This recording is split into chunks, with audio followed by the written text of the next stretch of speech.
Hello, dear listener. Welcome to a journey through the shadows of human experience, where reality blends with the whispers of the unknown. As the rain taps a gentle rhythm against window panes and thunder murmurs distant secrets, I invite you to sink deeper into your comfort, to let go of the day's tensions, and allow yourself to be carried into a realm where the familiar becomes deliciously uncertain. These stories are not meant to terrify, but to intrigue. They are not loud, sharp-edged fragments that will jolt you awake, but soft-spoken narratives that will thread themselves into the fabric of your imagination, creating a tapestry of quiet unease. Each tale is a delicate exploration of those moments when the world seems to pause, when the ordinary suddenly reveals its extraordinary hidden face. Some might call these ghost stories, others might label them psychological mysteries. But I prefer to think of them as windows, small, carefully crafted openings into the spaces between what we know and what we can never fully understand. They are invitations to sit with uncertainty, to breathe into the unknown, and to find a strange comfort in the mysteries that lurk just beyond our perception. As we begin, I want you to do something for me. Close your eyes. Take a deep breath. Let the sound of the rain wash away the day's residue. Feel the weight of your body sinking into whatever surface supports you. This is a safe space. These are merely stories, but stories have a power all their own. Throughout our time together, you'll hear tales that might make the hair on your neck stand slightly on end, that might cause a small shiver to trace down your spine. But remember, you are safe. These are controlled explorations, guided journeys through the landscapes of human imagination and unexplained experience. I encourage you to let these stories wash over you. Some might remind you of experiences you've had, of moments when something felt just slightly off. Others might introduce you to scenarios you've never considered. Listen without judgment. Experience without fear. And for those brave souls listening, I extend an invitation. After our journey together, visit the comments below. Share your own whispers of the unexplained. Every experience is a thread in the larger tapestry of human mystery. The night is soft. The rain continues its gentle percussion. And our first story awaits, hovering just at the edge of perception, ready to unfold. Story 1. It began on a Tuesday evening, one of those unremarkable nights when the world feels comfortably predictable. Elena had just returned home from work, her coat damp from the drizzle outside. She kicked off her heels and slid into her favorite chair, savoring the rare silence of her small apartment. Her phone sat on the coffee table, its screen glowing faintly with a missed call. Strange, she thought, because no one ever called her during the week. The voicemail notification blinked persistently. She hesitated for a moment before pressing play. A distorted voice filled the air, whispering her name. Elena, you need to listen carefully. There isn't much time. It was her own voice, shaky, breathless, and unmistakably hers. Elena replayed the message twice, her heart racing faster with each repetition. It had to be a prank. Someone had manipulated her voice, or maybe it was a glitch in the system. She checked the number. Unknown. She considered calling her best friend to laugh about the absurdity of it all, but decided against it. Somehow, the voice didn't feel like a joke. Over the next few days, the calls continued. Each time, the messages grew stranger, more desperate. Don't go to work tomorrow, the voice warned in one message. Another simply said, the rain. Watch the rain. Elena tried blocking the number, but the voicemails persisted. They seemed to arrive even when her phone was off. She began to feel as though she were being followed, not by a person, but by her own shadow. It wasn't until a week later, on a cold, gray morning, that Elena decided to listen to the voice. The latest message had been hauntingly specific. Elena, if you don't leave your apartment right now, you won't survive the day. The urgency in the voice made her heart pound. She threw on a coat, grabbed her keys, and stepped into the rain-drenched streets. As she turned the corner toward the coffee shop she frequented, a deafening crash erupted behind her. She spun around to see her apartment building engulfed in flames. The voice had been right. Elena stood frozen in the downpour, her mind racing. How could this be happening? She checked her phone again, expecting another voicemail. This time there was none. For weeks, Elena tried to piece together the mystery, but the messages stopped entirely. She moved to a new apartment, changed her number, and tried to forget the voice that had saved her life. But every so often she would hear an echo of it in her dreams, a distorted warning, a whispered plea. And then, one day, it happened again. Her phone buzzed with an unknown number. Hands trembling, she answered. There was silence on the other end, and then the voice came through, softer this time, but no less chilling. "Elena, it's me. Again. You're not safe yet." She hung up, her breath hitching, the question pounding in her mind. How do you outrun a warning from yourself? Story 2. It was raining the first time Liam noticed the book. The library was nearly deserted, the faint scent of old paper mingling with the metallic tang of the storm outside. Liam had been browsing aimlessly, seeking refuge from the rain and a brief escape from his thoughts. He rounded a corner and spotted an old leather-bound volume sitting alone on an otherwise empty shelf. The spine bore no title, and the cover was faded with age. Curiosity tugged at him, and he reached for it. The pages were brittle and filled with neat handwritten entries. Each one described mundane events: grocery shopping, conversations, missed trains. But as he skimmed through the entries, Liam froze. One page described the exact events of his morning: his spilled coffee, the argument with his boss, the rain-soaked walk to the library. Every detail was there, written in a steady hand that was eerily similar to his own. He laughed nervously, closing the book. Coincidence, he told himself. But he couldn't resist flipping to the next entry. It described a man sitting alone in a library, reading an old book that seemed to know too much. Liam slammed the book shut, his pulse racing. He glanced around, half expecting someone to be watching him. But the library remained silent, its corners bathed in shadow. Days passed, but Liam couldn't shake the memory of the book. He returned to the library, determined to find it again. To his surprise, it was exactly where he had left it, as though waiting for him. This time, he flipped to a page near the end. His heart nearly stopped when he read the words. Liam will be reading these lines when he feels the hand on his shoulder. A cold touch brushed against his shoulder. He whipped around, but no one was there. From that day forward, Liam avoided the library, but the entries began to find him in other ways. A newspaper headline, a hastily scribbled note left in his mailbox. They all seemed to echo the book's ominous warnings. And then, one morning, a new entry appeared on his phone, typed in a text message from an unknown number. "Liam, it's time to come back to the library. The final page is waiting." With trembling hands, he deleted the message, but deep down, he knew the story wasn't finished. Not yet. Story 3. Emily first saw the stranger on her daily commute. He was sitting at the far end of the train car, wearing a dark coat and a wide-brimmed hat that shadowed his face. She wouldn't have thought much of him if not for the way he was staring directly at her. She tried to ignore it, burying her nose in her book, but the sensation of being watched prickled at her skin. When she glanced up again, he was gone.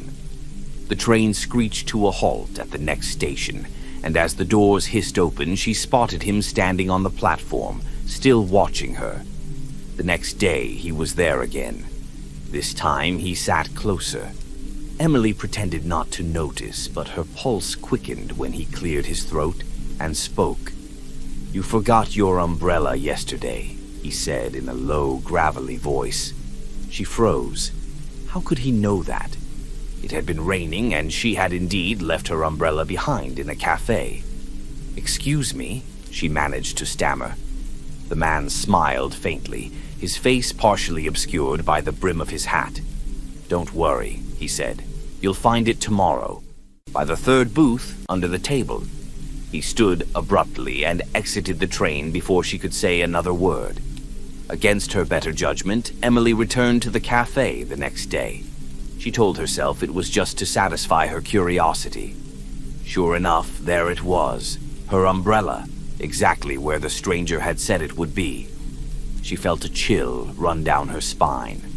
The following week, the man appeared again, always on her train, always sitting close enough to speak. Each time he offered cryptic comments that hinted at things he couldn't possibly know. Where she'd be that evening, the exact song that would play in her favorite coffee shop, even the argument she was about to have with her sister. Emily started to dread her commute, but the man's predictions were never wrong. She tried changing her schedule, taking a different train, but somehow he always found her. One evening, after a particularly long day, the man slid into the seat across from her. For the first time, she noticed his hands. They were pale and thin, with veins that stood out like rivers on a map. "Emily," he said softly, "you've been wondering who I am." She nodded, her throat dry. "How do you know so much about me?" He leaned forward, his voice dropping to a whisper. "Because I was you, and you'll be me soon enough." The words sent a jolt of fear through her. Before she could respond, the train screeched to a stop, and the lights flickered. When they came back on, the man was gone. Emily didn't sleep that night. The man's words echoed in her mind, unraveling her sense of reality. She began noticing other oddities, reflections in mirrors that didn't match her movements, a faint echo of her voice when she was alone. Weeks later, she found herself on the same train, sitting in the exact spot where the man had always been. She glanced around and her heart skipped a beat. Across the car, a young woman was staring at her, fear in her eyes. Emily opened her mouth to speak, but stopped herself. The realization settled over her like a suffocating weight. The cycle had already begun. Story 4. Jake was used to spam emails. His inbox was flooded daily with ads, fake offers, and phishing attempts. But one email caught his attention. The subject line read, "For your eyes only, Jake." He didn't recognize the sender, but the body of the email was even stranger. "Tonight at 9:13 p.m., your life will change forever. Stay near the window." Jake laughed it off as a prank and deleted the message. Still, the specificity of it nagged at him throughout the day. He told himself it was silly to care, but when the clock struck 9 p.m., he found himself standing near his apartment window, glancing at the city skyline. At precisely 9:13 p.m., the power went out. The city plunged into darkness and a strange, low hum filled the air. Jake felt his heart race as he spotted a flickering light in the distance, moving rapidly toward his building. A second later, the object stopped abruptly in midair, hovering just outside his window. It was a drone, sleek and silent, with a camera pointed directly at him. Before he could react, a voice crackled through a small speaker attached to the drone. "You're being watched, Jake. Always." The drone zipped away into the night, leaving him shaken and breathless. Moments later, his phone buzzed. It was another email. "Don't let them see your fear." Over the next few weeks, the emails became more frequent, each one more unsettling than the last. They predicted minor inconveniences, his favorite restaurant being closed, a sudden rainstorm, but also deeply personal events. A job offer he'd receive, a fight with his best friend, even the exact time he'd wake up from a nightmare. Jake tried tracing the emails but found nothing. No IP address, no sender information, nothing. It was as though they were appearing out of thin air. The final email came 2 months later. It was short and to the point. "You'll know the truth tonight." That evening, at exactly 9:13 p.m., his doorbell rang. When he opened the door, there was no one there, just a small package on the floor. Inside was a phone with a single message displayed on the screen. "Stop running, Jake. Look behind you." He turned slowly, his breath hitching as he caught a glimpse of something in the corner of the room. The last thing he heard before the lights flickered out was the hum of the drone. Story 5. Mia had always been curious about the locked door in her grandmother's house. It was tucked away at the end of a dimly lit hallway, unassuming and easily ignored, except for the faint scratching sounds she sometimes heard late at night. Whenever she asked about it, her grandmother would wave her off with a dismissive laugh. "Oh, that door's been sealed for years. Probably just rats in the walls." Mia didn't believe her. Something about the door felt alive. The air near it was colder, and the scratching sounds weren't random. They had a rhythm, almost like someone was tapping from the other side. One stormy evening, curiosity got the better of her. The house was quiet except for the patter of rain and the occasional rumble of thunder. Armed with a flashlight and her grandmother's old skeleton key, Mia approached the door. Her heart pounded as she slid the key into the lock, the metal groaning as it turned. The door creaked open, revealing a room that shouldn't exist. It was impossibly large, far bigger than the house could contain. The walls were lined with shelves, each crammed with dusty trinkets, faded photographs, and handwritten notes. A single light bulb swung from the ceiling, casting long dancing shadows. Mia stepped inside, the wooden floorboards groaning beneath her weight. As she moved further into the room, she noticed something chilling. Every photograph on the shelves was of her. Her childhood, others from moments she didn't recognize, places she'd never been, wearing clothes she didn't own. One photo showed her standing in this very room, staring at a camera she couldn't see.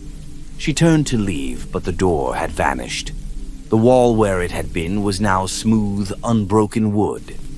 Panic set in as she frantically searched for a way out, but the room seemed to stretch endlessly, the shadows growing darker and deeper. Then she saw it. A figure in the corner, hunched over a small table. It was motionless, its face obscured by long matted hair. Slowly, the figure began to move, turning its head toward her. Mia froze, unable to scream, as she realized the face staring back at her was her own, gaunt, hollow-eyed, and twisted with fear. The figure spoke, its voice a distorted echo of her own. "You opened the door. Now you're part of it." The light bulb flickered and went out, plunging the room into darkness. Mia felt a cold hand brush against her arm, and then nothing. When her grandmother came to check on her the next morning, Mia was gone. The door at the end of the hallway was locked once more, as though it had never been opened. But sometimes, late at night, her grandmother swore she could hear scratching sounds, soft and steady, like someone trying to get out. Story 6. Darren had always been skeptical of the local legends about Blackwood Forest. People whispered about strange lights, voices calling from the trees, and hikers who vanished without a trace. Darren dismissed it as small-town superstition until the night he got lost there. He'd set out on a late evening hike, wanting to clear his head after a long week.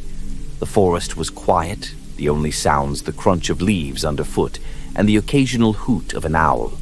But as the sun dipped below the horizon, an unnatural stillness settled over the woods. Even the wind seemed to hold its breath. It started as a faint murmur, like distant voices carried on the breeze. Darren paused, straining to listen. The voices grew louder, distinct, though he couldn't make out the words. They seemed to come from all around him, echoing through the trees. He turned in circles, trying to pinpoint the source, but the forest had transformed. The trail he'd been following was gone, replaced by endless rows of identical trees. Panic bubbled in his chest as the whispers grew insistent, their tone urgent and pleading. "Help us," one voice said, clear as day. Darren froze. It sounded close, too close. Against his better judgment, he called out, "Who's there?" Do you need help?" The forest fell silent, the air thick and oppressive. Then a single voice replied, soft and sorrowful. "Why didn't you listen?" Darren spun around and came face to face with a figure standing in the shadows. It was humanoid, but wrong, its limbs too long, its eyes glowing faintly in the dark. It tilted its head as though studying him, and then it smiled, revealing rows of sharp, jagged teeth. Darren ran, his breath coming in ragged gasps. The whispers returned, louder now, overlapping and chaotic. They filled his ears, drowning out his own thoughts. He didn't stop until he stumbled out of the forest and into the safety of his car. For weeks after, Darren couldn't shake the feeling that something was watching him.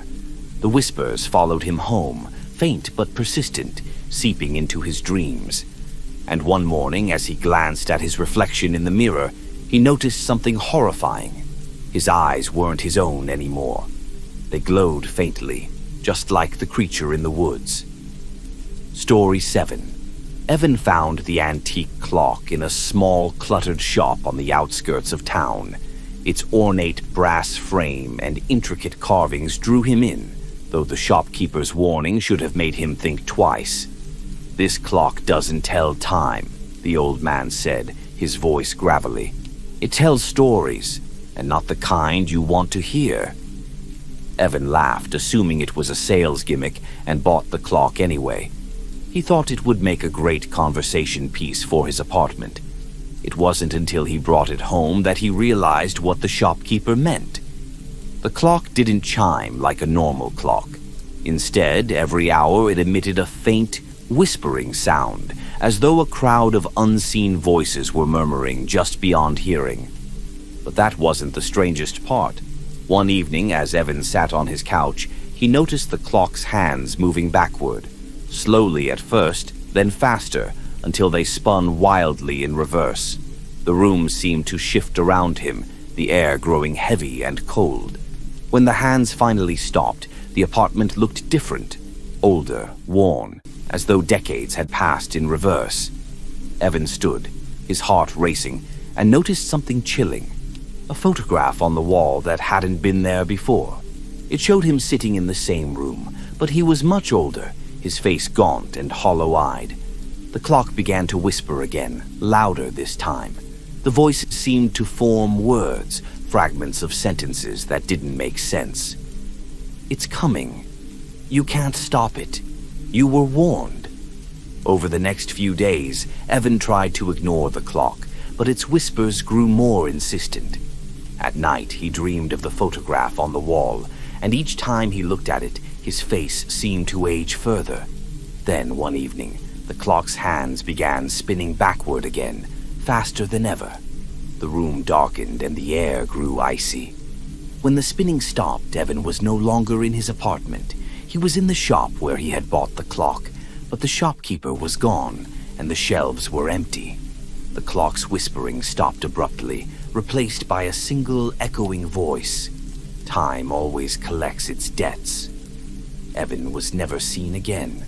The clock, however, reappeared in the shop a few weeks later, its brass frame gleaming as though it had never been touched.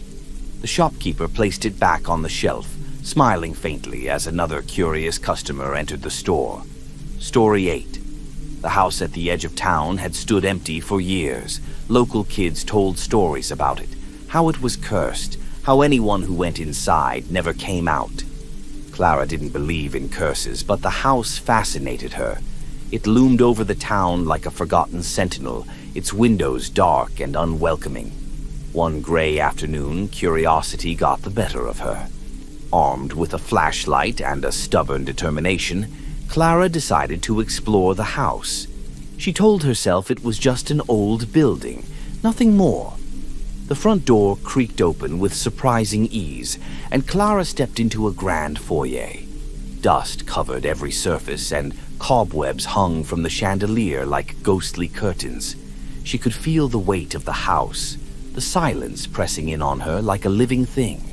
She wandered through the rooms, each one filled with relics of a life long forgotten. Faded photographs, broken furniture, and mirrors that seemed to reflect more than just her image. In one room, she found a music box sitting on a mantel. When she opened it, a haunting melody filled the air, and for a moment she thought she heard footsteps upstairs. Clara froze, straining to listen. The footsteps grew louder, deliberate, and unmistakable. She turned off her flashlight, her heart pounding, and crept toward the staircase. At the top of the stairs, the air was colder. Clara could see her breath as she moved down the hallway. The footsteps had stopped, but she could feel a presence, something watching her from the shadows. She pushed open a door and found herself in a child's bedroom, eerily untouched by time. A rocking chair by the window moved gently, though there was no breeze. Suddenly, the door slammed shut behind her. Clara spun around, her flashlight flickering, and saw a figure standing in the corner. It was small, childlike, but its features were distorted, its eyes black pits that seemed to absorb all light. The figure pointed to the music box in her hand and whispered, "You shouldn't have opened it." The room grew darker, and Clara felt the air thickening, pulling her down like quicksand. She tried to scream, but no sound came out. The last thing she saw was the figure's outstretched hand reaching for her. The next morning, the house was as silent as ever, its windows staring blankly at the town. Clara's car was still parked outside, but she was nowhere to be found. The only sign she had been there was the music box, sitting on the front porch, its haunting melody playing softly in the wind. Story 9. Sam was driving home late at night, the highway empty except for the occasional car speeding past. The rain was coming down hard, and his windshield wipers struggled to keep up. He was exhausted, his eyes heavy, when he saw the figure standing by the side of the road. It was a woman, her clothes soaked, her face obscured by the rain. She held out her hand in a silent plea for help. Against his better judgment, Sam pulled over and rolled down the window. "Need a ride?" he asked. The woman nodded, her movements slow and deliberate. She climbed into the back seat without a word, her eyes downcast. Sam tried to make small talk, but the woman didn't respond. She just sat there, staring out the window. He glanced at her in the rearview mirror and noticed something unsettling. Her reflection seemed faint, almost translucent. "Where are you headed?" he asked, his voice tinged with unease. She finally looked at him, her eyes empty and cold. "Home," she said softly. As they drove, the air in the car grew colder. Sam's breath fogged the windshield, and the radio crackled with static. The woman began to hum a low, mournful tune, and Sam felt a chill run down his spine. When he glanced in the mirror again, she was gone. The back seat was empty. Panicked, he pulled over and got out, but there was no sign of her anywhere. The rain had washed away any footprints she might have left. When Sam got back into the car, he noticed something on the passenger seat, a photograph of a young woman standing by a gravestone. His heart sank as he realized the gravestone bore the date of her death, exactly 1 year ago that night. Story 10. Mark rented the studio apartment because of its unbeatable price. It was small, sparsely furnished, but perfect for someone who didn't need much. The landlord had seemed eager to rent it out, waving off Mark's questions about the oddly placed wall vents and the strange, circular marking in the middle of the wooden floor. The first night passed uneventfully, though Mark couldn't shake the feeling of being watched. He chalked it up to the unfamiliarity of the place, but by the second night, the sensation grew stronger. It wasn't just paranoia, it was an oppressive awareness, like the room itself was scrutinizing his every move. Mark began noticing oddities. No matter how much he cleaned, the circular mark in the floor wouldn't fade. The vents seemed to hum softly, even when the heat was off. And then there was the mirror in the bathroom. It always seemed to fog up, even when he hadn't showered. On the third night, he found a single word scrawled across the condensation: "Leave." He laughed nervously, convincing himself it was just his imagination. But when he woke up the next morning, the word was written again, this time etched faintly into the glass. That night, he covered the mirror with a towel. The vent's hum turned into whispers, faint and unintelligible. At first, Mark thought it was the neighbors, but the sounds were too close, too personal. When he pressed his ear to one of the vents, he swore he could hear his own name being whispered. And then there was the marking on the floor. One night, as he sat watching TV, the faint circle seemed to darken, as though something beneath the floorboards was pressing against it. He jumped to his feet, heart pounding, and the pressure disappeared. That night, he dreamed of a dark, featureless figure standing in the circle, its head tilted as though studying him. The final straw came a week later. Mark had been keeping the lights on at night, but as he lay in bed, the bulbs flickered and died, plunging the room into darkness. He grabbed his phone for light, only to find it was dead as well, despite having been fully charged. From the corner of the room, he heard the faint sound of breathing. Mark bolted upright, fumbling for his flashlight. When he turned it on, the beam illuminated the figure from his dream, standing in the circle. Its eyes were voids, its body barely more than a shadow. And then it spoke, its voice a guttural whisper. "You don't belong here." The flashlight flickered and went out. Mark didn't stay to see what happened next. He grabbed his keys and ran, leaving everything behind. When he returned with a friend the next day, the apartment was empty, the marking on the floor gone. The landlord denied everything, insisting that no one had rented the unit in years. But Mark knew the truth.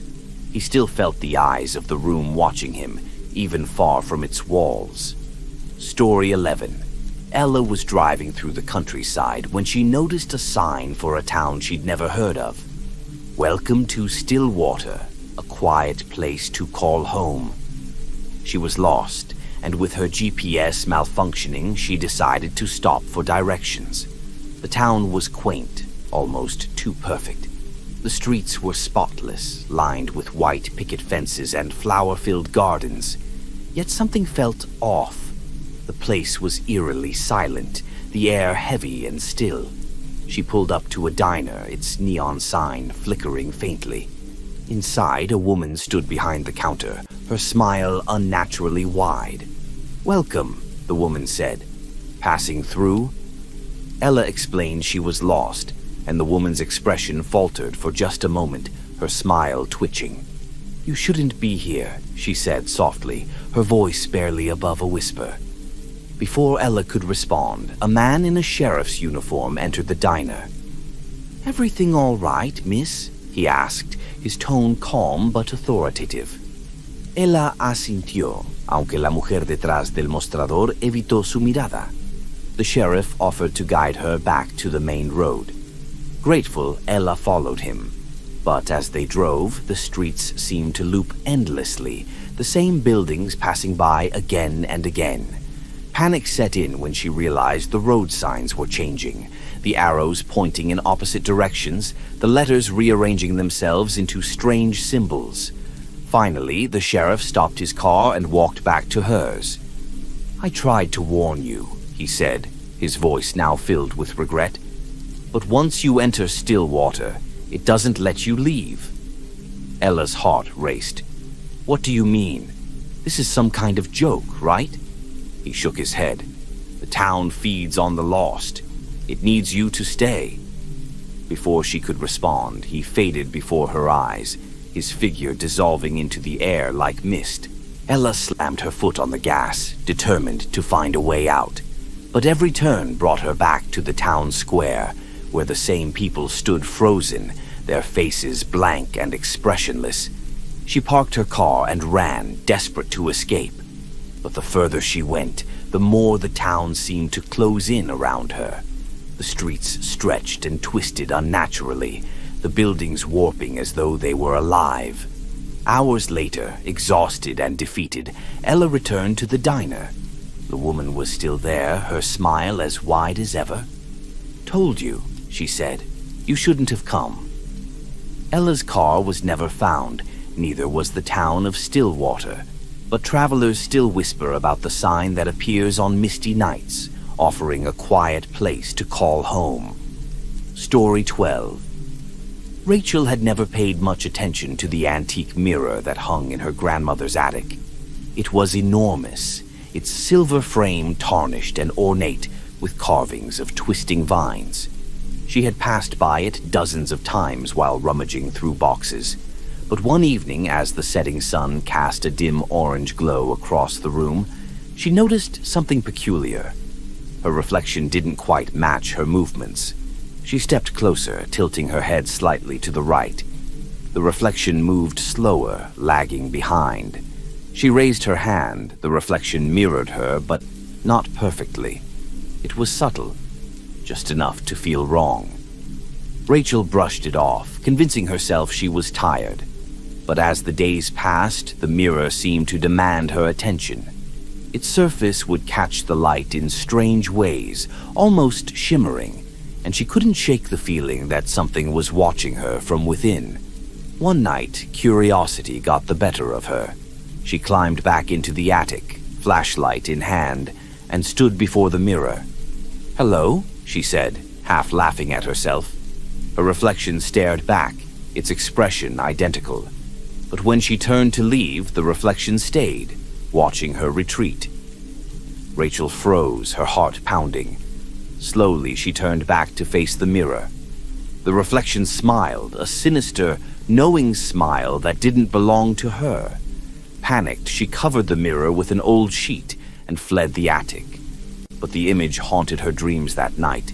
She dreamed of being inside the mirror, looking out at herself, her hands pressed against the cold, glassy surface. The next morning, she went back to the attic. The sheet lay crumpled on the floor, and the mirror was uncovered. This time, her reflection wasn't there at all. The glass was empty, a dark void that seemed to stretch endlessly. She reached out hesitantly, her fingertips brushing the surface. A hand shot out from the mirror and grabbed her wrist. It was her hand, but wrong, pale and skeletal, its grip ice cold. Rachel screamed and yanked herself free, stumbling backward. The mirror vibrated violently, the glass rippling like water, before suddenly going still. She ran out of the attic and vowed never to go back. But strange things began happening in the days that followed. Her reflection in every mirror seemed slightly off, its expression slower, its movements delayed. She avoided mirrors entirely, but she could feel it watching her. One evening, as she passed the hallway mirror, her reflection spoke. "Rachel," it whispered, its lips moving independently of hers. "It's lonely in here." She ran, but the voice followed, echoing through the house. The next morning, she was gone. The mirror in the attic sat silent, but if you looked closely, you could see a faint image, a young woman pressing her hands against the glass, her face twisted in terror. Story 13. Danielle discovered the box at an estate sale. It was small, no larger than a shoebox, and made of dark, polished wood. The intricate carvings on the lid depicted strange, intertwining shapes that seemed to shift if you stared too long. The old woman selling it smiled faintly when Danielle asked about it. "It's yours if you're brave enough," the woman said cryptically. Danielle laughed, assuming it was a joke, and bought the box. She planned to use it as decoration, but that night, as she lay in bed, she heard a faint whispering sound. It seemed to come from the box. Curiosity piqued, she opened the lid. Inside was a single folded piece of paper with the words, "Do not listen to them."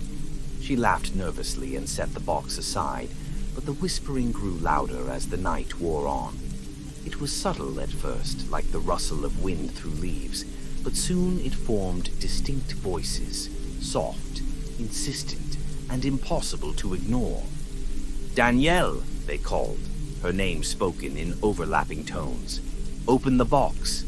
Against her better judgment, she lifted the lid again. This time the box was empty, but the voices grew louder, surrounding her, filling the room. "Let us out," they begged. "We're trapped. Help us." Danielle slammed the lid shut and stuffed the box in the back of her closet. But no matter where she hid it, The whispering persisted. At work, at home, even in her dreams, the voices followed her. She tried to return the box to the estate sale, but the house was gone, replaced by an empty lot. Desperate, she took it to a local antique dealer. The moment he saw it, his face paled. "You need to destroy this," he said. "Burn it. Bury the ashes. Don't let it stay in one piece." That night, Danielle built a fire in her backyard and threw the box into the flames. The wood cracked and hissed, but the voices didn't stop. Instead, they screamed, high-pitched and agonizing. When the fire died, she buried the ashes deep in the woods. For a time, the whispering stopped. But weeks later, as she lay in bed, she heard it again. Faint, distant, but unmistakable. "Danielle, let us out." She never found the ashes. And the box? It reappeared on her nightstand the next morning, the carvings darker and more intricate than before. Story 14. Chris was walking home late one evening when he spotted an old payphone on the corner of a deserted street. It was a relic of a bygone era, its metal casing rusted and covered in graffiti. The handset dangled from its cord, swaying gently in the night breeze. As he passed, the phone rang.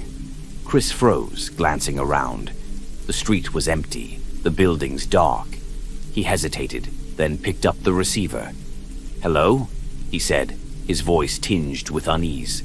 Static crackled on the other end, followed by a faint, whispering voice. "Chris, I've been trying to reach you." His blood ran cold. "Who is this? How do you know my name?" The voice didn't answer directly. Instead, it spoke cryptically, recounting details of Chris's life, his childhood home, his favorite song, the argument he'd had with his girlfriend earlier that day. "You have to listen," the voice said. "You're in danger." Chris slammed the receiver down and walked away quickly, his heart pounding. But the ringing followed him. Every payphone he passed that night, phones he was certain had been disconnected for years, rang as he approached. Finally, he stopped and answered again. "What do you want?" he demanded. The voice was calm but insistent. "If you don't leave town by sunrise, you won't survive the night." Chris hung up and ran home, locking the door behind him. He tried to convince himself it was a prank, but the details the voice had known were too specific. At exactly 3 a.m., his cell phone buzzed. The screen displayed "unknown caller." With trembling hands, he answered. The same voice spoke. "You didn't listen, Chris." The lights in his apartment flickered, and a deep, unnatural hum filled the air. He dropped the phone and ran for the door, but it wouldn't budge. The hum grew louder, vibrating through his bones. When his neighbors found his apartment the next morning, the door was still locked from the inside. The room was empty, save for the old payphone sitting in the center of the living room, its receiver dangling. It began to ring as soon as they stepped inside. No one answered. Story 15. Samantha had always been afraid of the dark. As a child, she would insist her parents leave the hallway light on, convinced that something lived beneath her bed. As an adult, she told herself those fears were irrational, though she still avoided looking under the bed at night. One evening, as she was getting ready to sleep, she dropped her phone. It slid across the floor and disappeared beneath the bed. Samantha groaned, leaning down to retrieve it. Her hand brushed against something cold and smooth, something that wasn't her phone. She pulled her hand back quickly, her breath catching in her throat. Gathering her courage, she reached down again and felt the familiar shape of her phone. But as she pulled it out, she saw a faint movement in the darkness beneath the bed. She froze, her pulse racing. Her first thought was that it was a shadow, a trick of the light. But when she turned her lamp on, the shadow didn't disappear. Instead, it shifted, retreating deeper into the darkness. Samantha sat on the edge of her bed, staring at the floor. "It's nothing," she whispered to herself. "You're just imagining things." But the shadow moved again, stretching unnaturally toward her feet. It didn't have a shape. just an inky blackness that seemed to pulse and writhe. Slowly, it began to rise, creeping up the side of the bed. Panicked, Samantha grabbed her phone and turned on the flashlight. The beam illuminated the shadow for a brief moment, revealing something that made her stomach turn. A pair of eyes staring back at her, hollow and glowing faintly. She screamed and scrambled off the bed, running to the door, but when she turned back, the shadow was gone. The room was silent, her bed undisturbed. That night, Samantha slept on the couch with every light in the apartment on. But the next morning, as she returned to her bedroom, she noticed something chilling. Written in the dust on the floor were the words, "Why did you leave me?"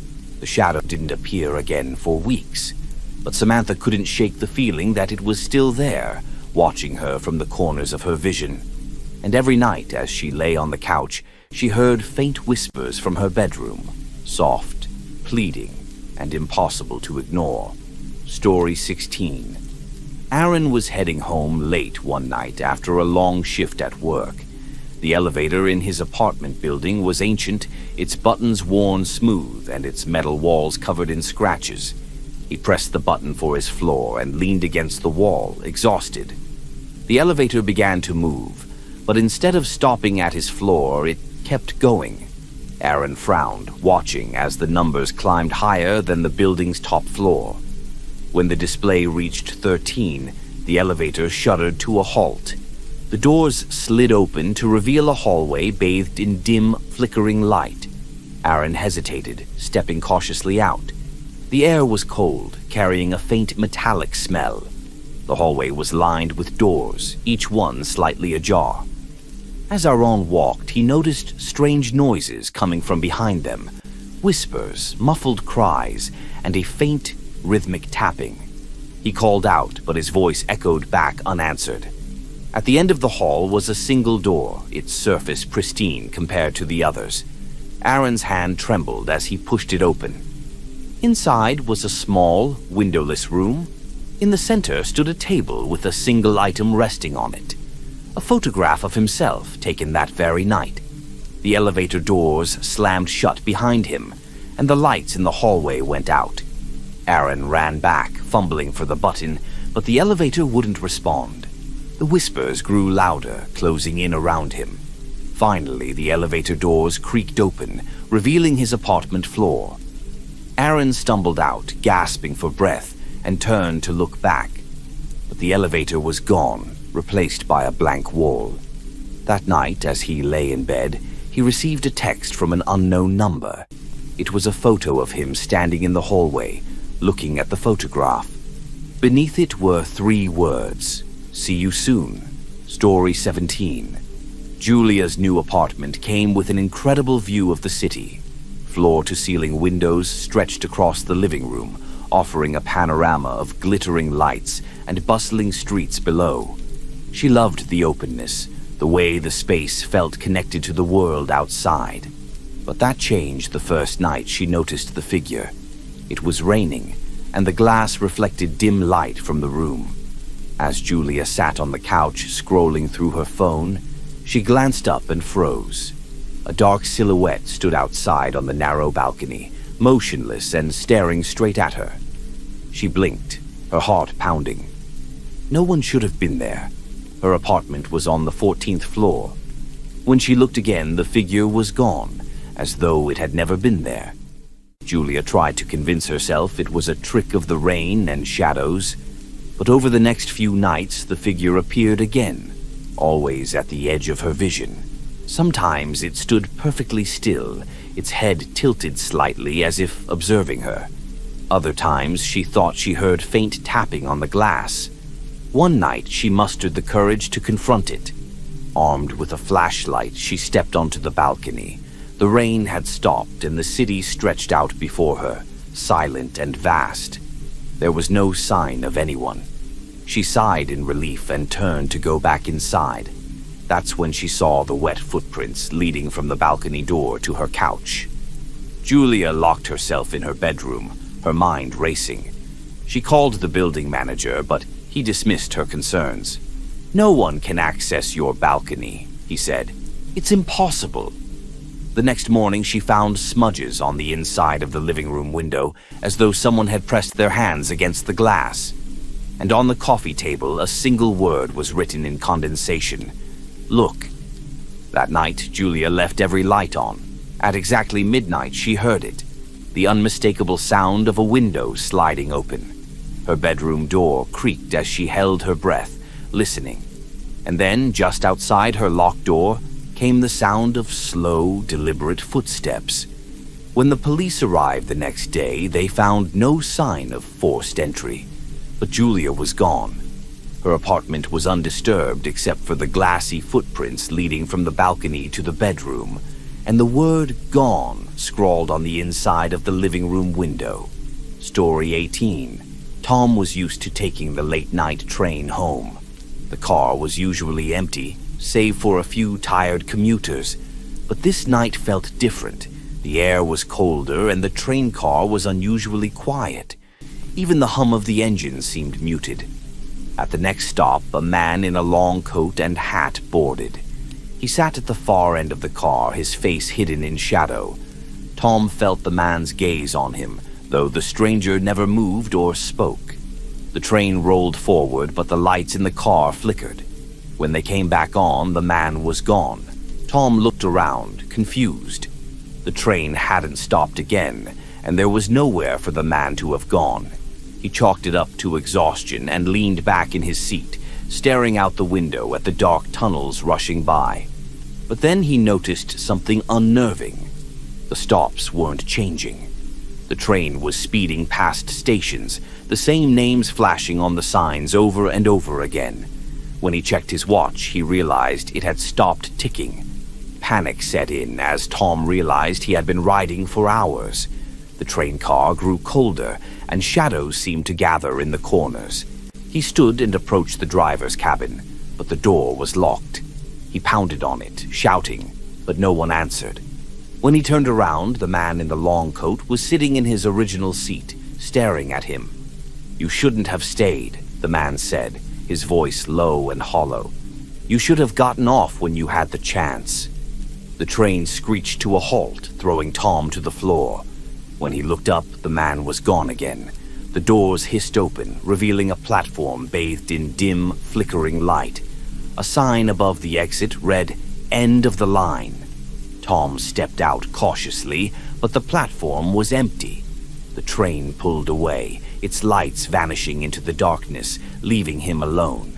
He walked toward the exit, only to find it led back to the same platform he had just left.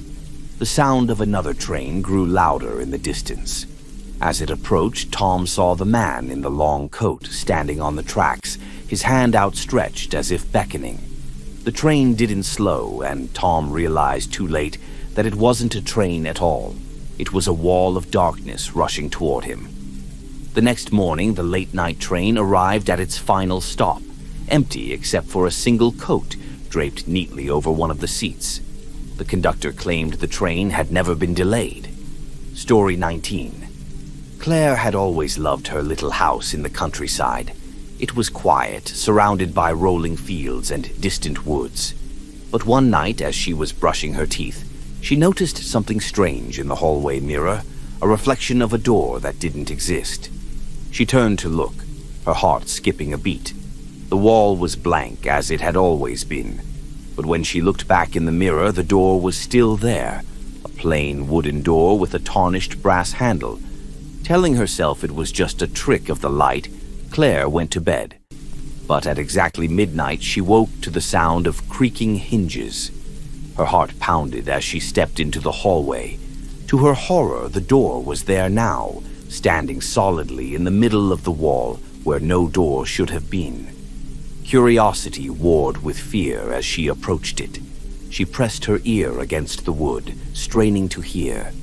From the other side came a faint sound, like someone whispering her name. Claire. Every instinct told her to walk away, but she couldn't resist. Slowly, she turned the handle and pushed the door open. On the other side was a narrow staircase descending into darkness. A cold, damp air wafted up, carrying the faint smell of earth and decay. Against her better judgment, she stepped through. The door creaked shut behind her, plunging her into total darkness.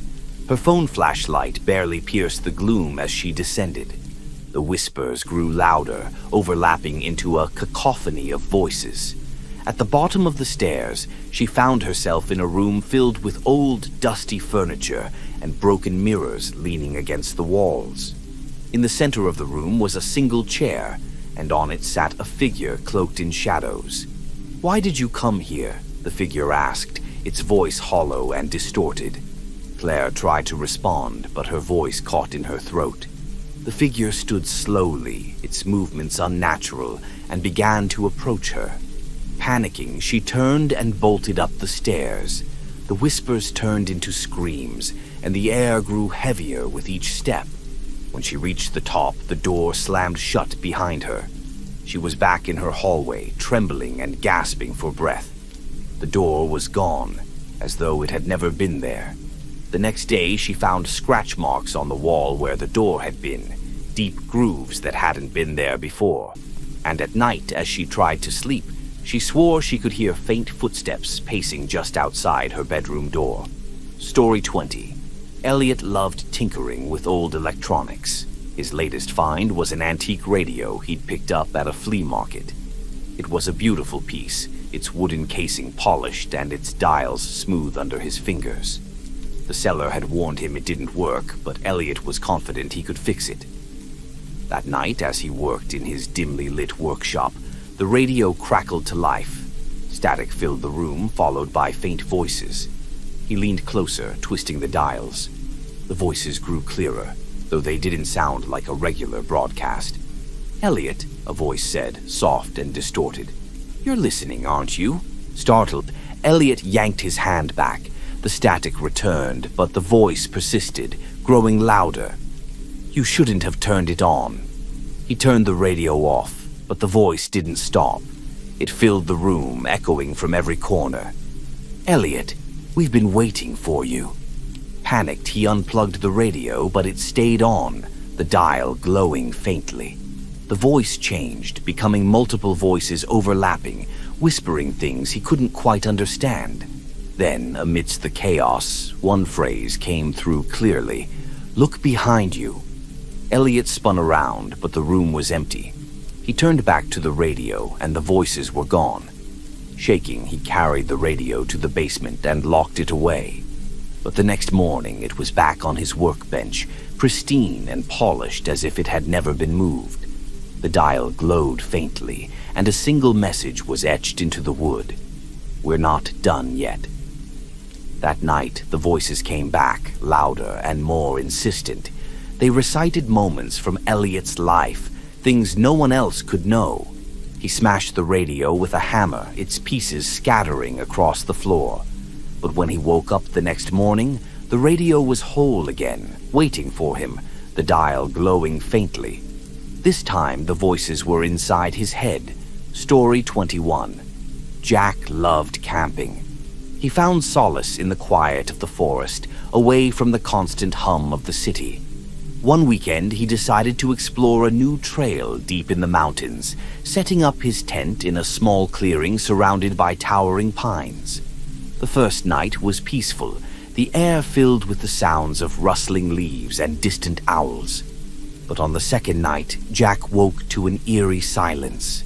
The forest was unnaturally still, the usual nocturnal sounds replaced by a low, rhythmic tapping. He stepped out of his tent, shining his flashlight into the trees. The beam cut through the darkness, revealing nothing but trunks and underbrush. But then he saw them, pairs of eyes glowing faintly in the distance. They were unblinking, fixed on him, and they were everywhere. Jack's throat tightened as the tapping grew louder, closer. He backed toward his tent, his flashlight shaking. One pair of eyes broke away from the others, moving toward him. As it stepped into the light, he saw it, a tall, gaunt figure, its face featureless except for the eyes. The figure raised a long, bony arm, pointing directly at Jack. The tapping stopped, replaced by a low, guttural growl. Jack bolted into his tent, zipping it shut and clutching a knife. The growl turned into whispers, and shadows passed across the thin fabric of the tent. When dawn finally broke, the forest was alive with birdsong again, as if nothing had happened. Jack packed up and left, vowing never to return. But as he reached his car, he noticed something carved into the bark of a nearby tree. "We are always watching." Story 22. When Nina moved into her new apartment, she was relieved by how quiet it was. The previous tenant had warned her about strange neighbors, but she hadn't given it much thought. After all, silence was better than constant noise. For the first week, she barely noticed anyone else in the building. The hallways were always empty, the mailboxes untouched. She assumed most of her neighbors worked long hours or were simply reclusive. But then she started hearing things. It began with soft shuffling sounds at night, coming from the apartment above her. She dismissed it as someone moving furniture or pacing. But the sounds grew stranger, heavy footsteps that seemed to circle endlessly, a faint, rhythmic tapping, and occasionally a low hum that seemed to vibrate through the walls. Curious, she tried introducing herself to her neighbors. She knocked on the door across the hall but got no answer. She left a note, but it remained untouched. When she asked the landlord about the other tenants, he grew uncomfortable. "There's no one above you," he said, his voice tense. "That unit's been vacant for years." Nina decided to investigate. One evening, she climbed the stairs to the floor above and found the door to the supposedly vacant apartment slightly ajar. She pushed it open, the hinges creaking loudly in the silence. Inside, the air was stale, and the room was empty. No furniture, no signs of life. But the floor was covered in footprints, circling the apartment in chaotic loops. At the center of the room lay a single broken clock, its hands spinning backward. As Nina bent to pick it up, the door slammed shut behind her. The footsteps started again, circling her, though the room was still empty. She fled, her heart racing, and spent the night at a friend's place. When she returned the next morning, her apartment door was wide open. Everything inside had been rearranged, her furniture, her belongings, even her toothbrush. On the living room wall, scrawled in faint, dusty handwriting, was a message. "We like it quiet." Story 23. Alex had been driving for hours when he spotted the roadside motel. Its neon sign flickered weakly in the rain, and the parking lot was nearly empty. Exhausted, he decided to stop for the night. The clerk at the front desk handed him a key without a word. The room was small and plain, with peeling wallpaper and a single lamp that cast a dim yellow glow. Alex didn't care. He collapsed onto the bed, too tired to notice the oddities, the slight tilt of the floor, the way the shadows in the corners seemed darker than they should be. In the middle of the night, Alex woke to the feeling of being watched. The room was silent, but the air felt heavy, oppressive. He turned on the lamp and froze. The mirror on the opposite wall was reflecting the room, but not him. The bed was empty in the reflection, and the lamp wasn't on. He stared at the mirror, his breath quickening.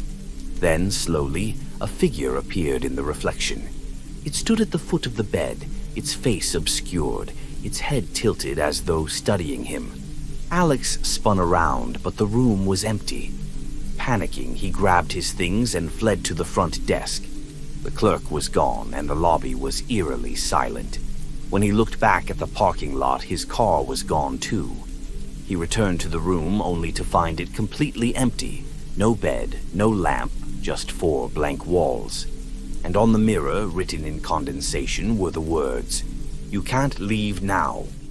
The next morning, a passing traveler found the motel abandoned. Every room was empty except for room 6, where a single suitcase sat on the bed, its owner nowhere to be found. Story 24. Mia and her friends had been camping in the desert when they first saw the lights. They danced silently across the sky, flickering in patterns that seemed deliberate, intelligent. At first, they thought it was a plane or a satellite, but the lights moved too erratically, darting across the stars with impossible speed. Curiosity turned to unease when the lights began to descend, growing brighter as they approached the horizon. The group decided to investigate, trekking across the dunes toward the lights. They found themselves in a clearing where the air felt charged, humming faintly. At the center of the clearing was a strange, glowing object, a smooth metallic sphere hovering just above the ground. As they approached, the sphere began to pulse, emitting a low, resonant sound. Mia felt a strange tugging sensation, as though the object were pulling her forward. Her friends called out to her, their voices muffled and distant. When she touched the sphere, the world went dark. Mia woke up hours later, lying alone in the clearing. Her friends were gone, and the lights had vanished. She stumbled back to the campsite, but everything was different. The tents were weathered as though they had been abandoned for years. Her phone was dead, and the time on her watch had stopped. When she finally found her way back to civilization, no one believed her story. The campsite had been declared abandoned a decade ago, and the names of her friends were listed among the missing. That night, as Mia lay in her bed, she saw the lights again, this time hovering just outside her window. Story 25. Lily found the old diary in the attic of her family's new house. Bound in worn leather and filled with yellowed pages, it was tucked away in a dusty trunk along with other forgotten belongings. The diary had no name, just dates from decades ago. Intrigued, she took it downstairs to read. That evening, curled up on the couch, Lily opened the diary.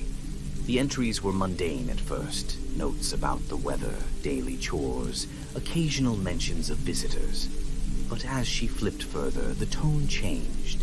The writer spoke of strange noises in the house, shadows that moved on their own, and a feeling of being watched. One entry caught her attention. July 15th. The whispers are louder tonight. They call my name from the walls. Mother doesn't believe me. She says it's just the wind, but I know better. Lily felt a chill, but continued reading. The entries became more frantic, the handwriting jagged. The last entry was dated August 1st. They're coming for me. I can hear them in the attic. If anyone reads this, beware of the house. It doesn't want us here. The rest of the pages were blank. That night, Lily was awakened by a faint rustling sound. At first, she thought it was the trees outside, but the noise grew louder, seeming to come from within the walls. She sat up in bed, heart pounding, straining to listen. A whisper echoed through the room. Lily. She froze. It was the same as the diary, the whispers, the feeling of being watched. Gathering her courage, she grabbed a flashlight and decided to check the attic. The attic was colder than the rest of the house. Shadows danced in the corners as her flashlight flickered. She called out, "Is anyone there?" But only silence answered. As she turned to leave, her light fell upon a small door she hadn't noticed before, half hidden behind old boxes. It was slightly ajar. Taking a deep breath, she pulled it open to reveal a tiny room. Inside was a chair facing the wall, and on it sat a doll that looked eerily familiar. Its dress matched one she had seen in an old photograph within the diary. The doll's glass eyes seemed to follow her as she moved. Suddenly, the door slammed shut behind her. The flashlight flickered and died, plunging her into darkness. The whispers returned, louder and more insistent. "Stay with us, Lily." Hours later, her parents found the attic empty. The diary lay open on the floor, its pages blank except for a new entry in Lily's handwriting. They were lonely. I'm staying with them now. Story 26. Michael visited the art gallery out of boredom. Wandering through the halls, he paused before a large painting that caught his eye. It depicted a crowded street scene from a bygone era, but one figure stood out. A man who seemed to stare directly at Michael, his eyes intense and knowing. There was something unsettling about the man's gaze. It felt less like a painting and more like a window. Michael shook off the unease and moved on. That night, he couldn't get the painting out of his mind. The man's face haunted his thoughts, and he dreamed of walking through the painted street, the stranger always just out of reach. The next day, he returned to the gallery, but the painting was gone. Confused, he asked a curator about it. "We don't have any painting like that," she said, puzzled. "Perhaps you saw it at another gallery." Michael was certain he hadn't made a mistake. Determined to find answers, he searched online but found no record of the artwork. As days passed, the stranger began appearing in other places. Michael saw him in reflections, shop windows, mirrors, even the surface of his coffee. The man's eyes followed him, his expression increasingly urgent. One evening, Michael noticed a small canvas propped against his apartment door. It was the painting from the gallery. Heart racing, he brought it inside. "Who are you?" he whispered, staring at the stranger's face. To his shock, the painted man's lips seemed to curve into a slight smile. A whisper filled the room. "Find me." Michael became obsessed, studying the painting for clues. He noticed a small, obscure street sign in the background. Realizing it was a real location not far from his home, he decided to go there. Under the dim glow of street lights, he found the spot from the painting. The area was deserted, the buildings old and shuttered. As he stood there, a familiar figure stepped out of the shadows. It was the stranger. "Thank you for coming," the man said, his voice echoing strangely. Before Michael could react, everything went black. He was never seen again. Later, a new painting appeared in the gallery, a street scene featuring a crowd of people. Among them was Michael, his eyes wide and pleading, forever captured on canvas. Story 27. Driving cross-country, Laura enjoyed scanning local radio stations, feeling connected to the places she passed through. One night, on a lonely stretch of highway, she tuned into a station that caught her attention.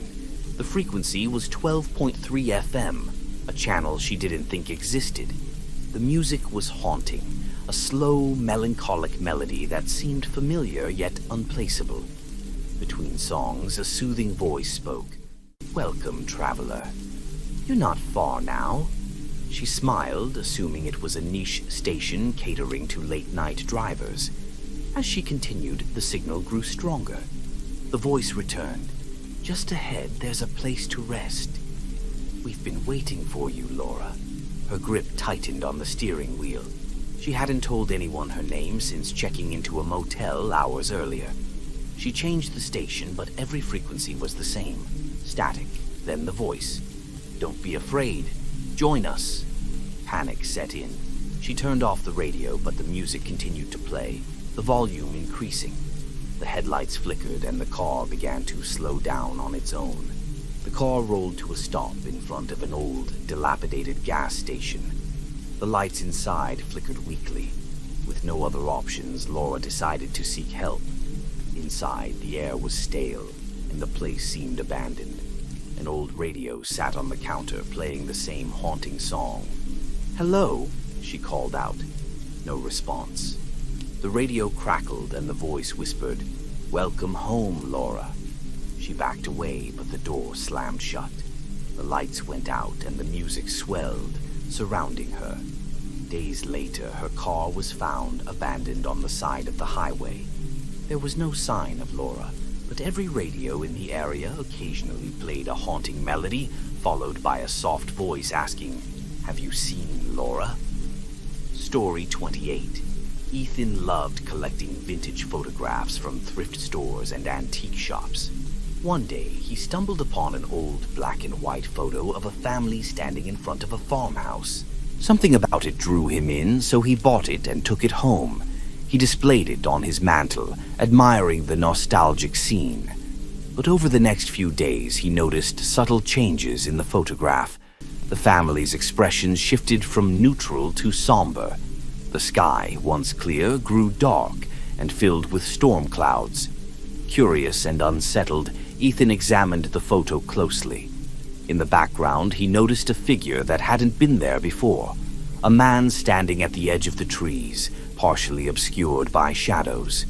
As the days passed, the figure moved closer in each viewing, his features still indistinct, but his presence undeniable.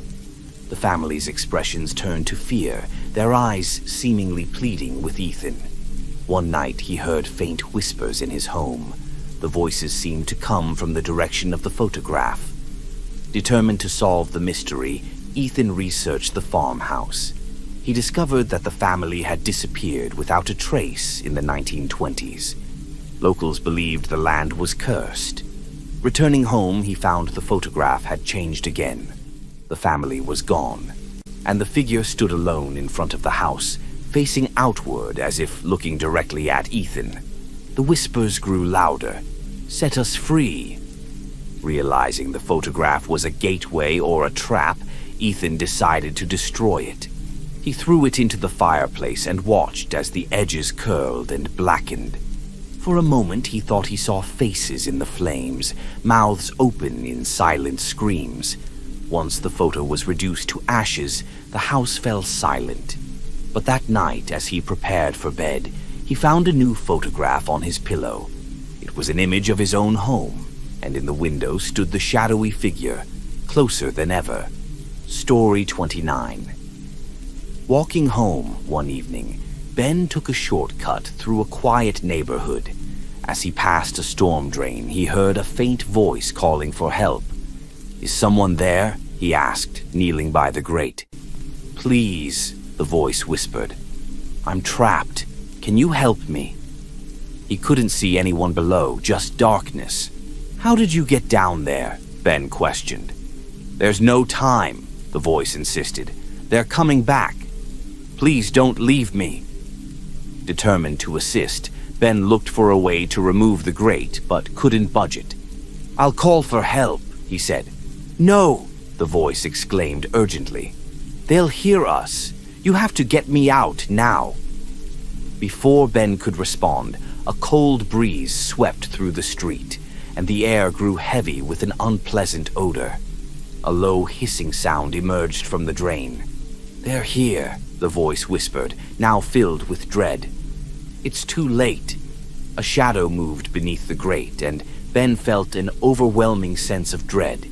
He stumbled backward as something large and inhuman shifted in the darkness below. "Run," the voice urged softly. Ben didn't need to be told twice. He sprinted away, not stopping until he reached his home.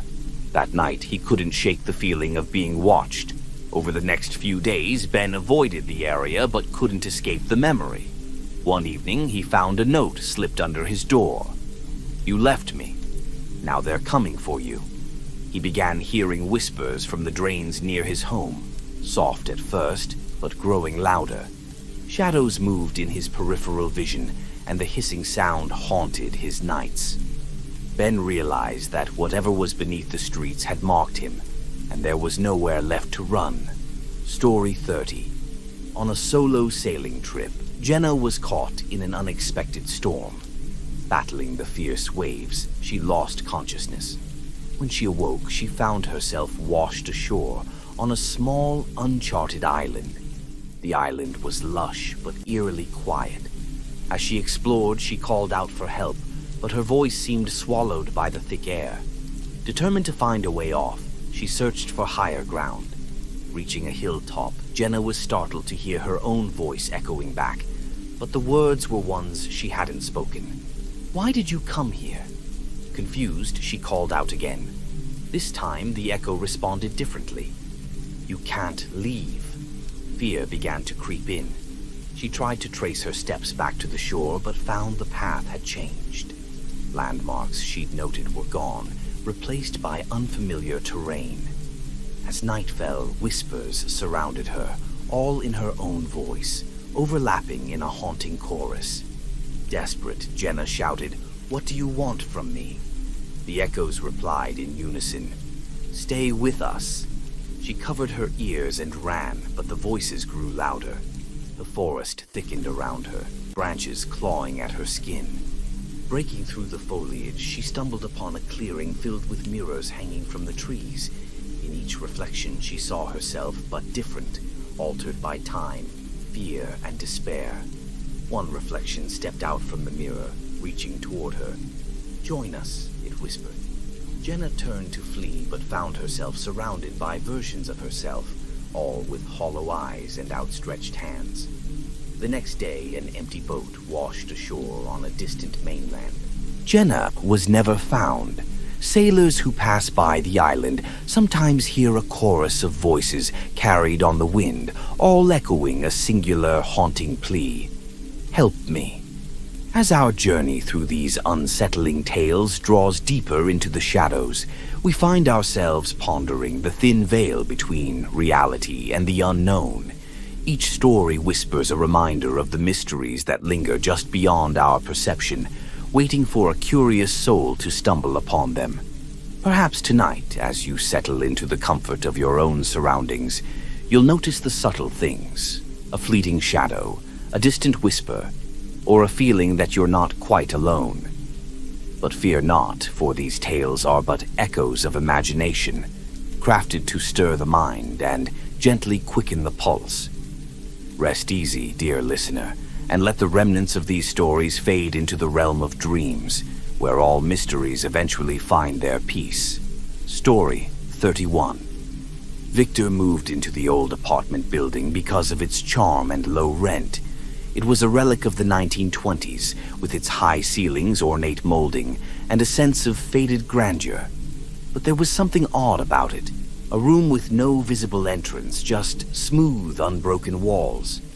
His curiosity piqued. Victor asked the landlord about it. The old man avoided his gaze and muttered, "It's better left alone." That night, Victor couldn't stop thinking about the room. He pressed his ear against the wall where he thought it might be, but heard nothing. Still, he couldn't shake the feeling that something, or someone, was inside. A few days later, Victor noticed strange sounds, soft, rhythmic thuds, like footsteps, and faint whispers that seemed to come from the wall itself. Convinced there was a hidden entrance, he began tapping and pressing on the walls.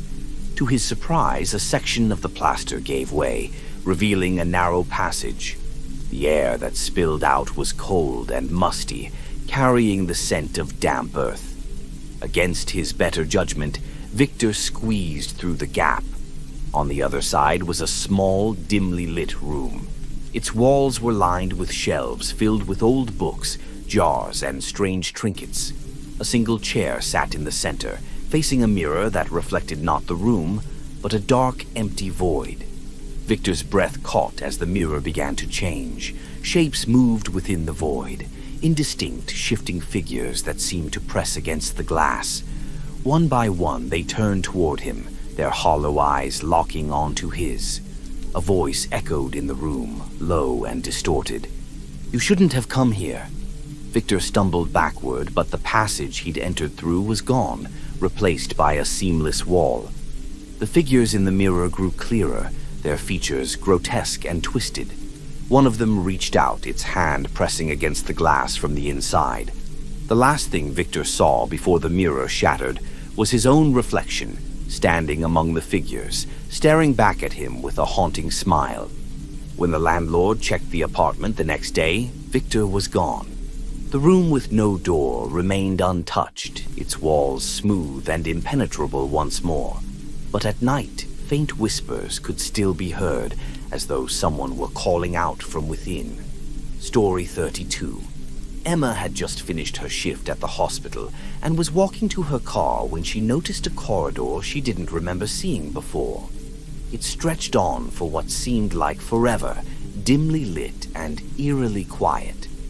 She glanced around, expecting to see a janitor or another staff member, but the hallway was empty. Despite the creeping unease, curiosity pushed her forward. Her footsteps echoed unnaturally, growing louder with each step. The further she walked, the more unsettling the corridor became. The walls seemed to shift subtly, their angles warping and bending as though they were alive. Doors lined the hallway, but each one she tried was locked. From behind them came faint, unidentifiable sounds, scraping, whispering, and the occasional muffled sob. When she turned to go back, the entrance was gone. The hallway stretched endlessly in both directions, identical and unchanging. Emma's breathing quickened as she realized she was trapped. Hours passed, or so it seemed. Exhausted, Emma sat against the wall, her mind racing. That's when she noticed one of the doors was slightly ajar. She hesitated, then pushed it open. Inside was a room that seemed impossible, a lush garden bathed in golden light. At its center stood a figure cloaked in shadow. It didn't move, but Emma felt its gaze pierce her.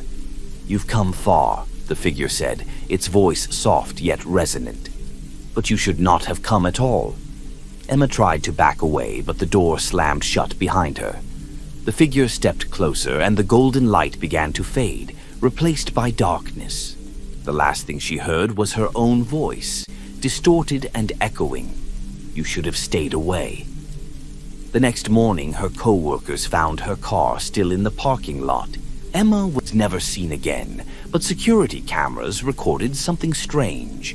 A dark figure lingering near the hospital entrance, watching the empty hallway before vanishing into thin air. Story 33. Elise lived alone in a small house at the edge of town.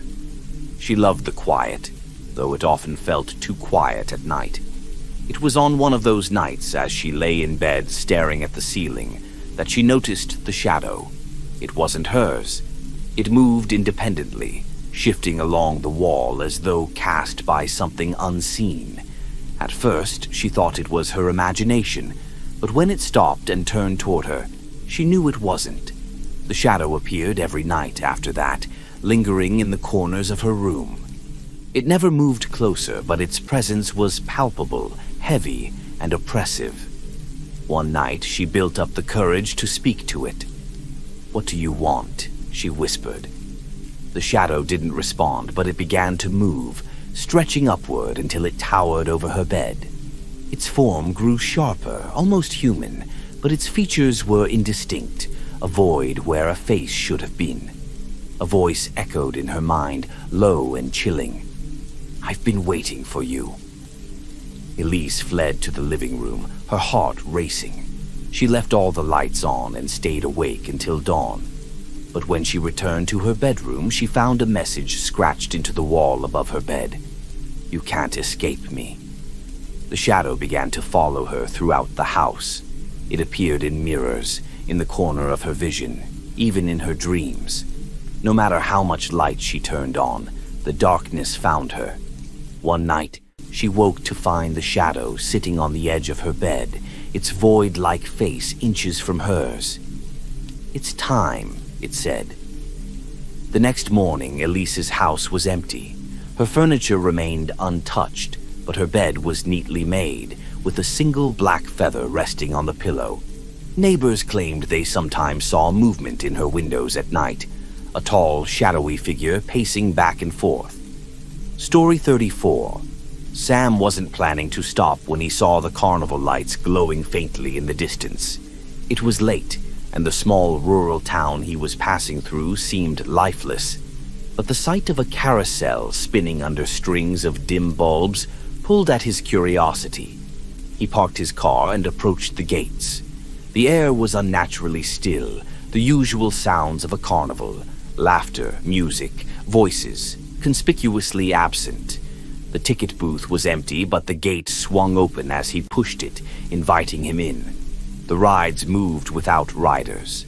The carousel horses bobbed up and down, their painted faces cracked and peeling.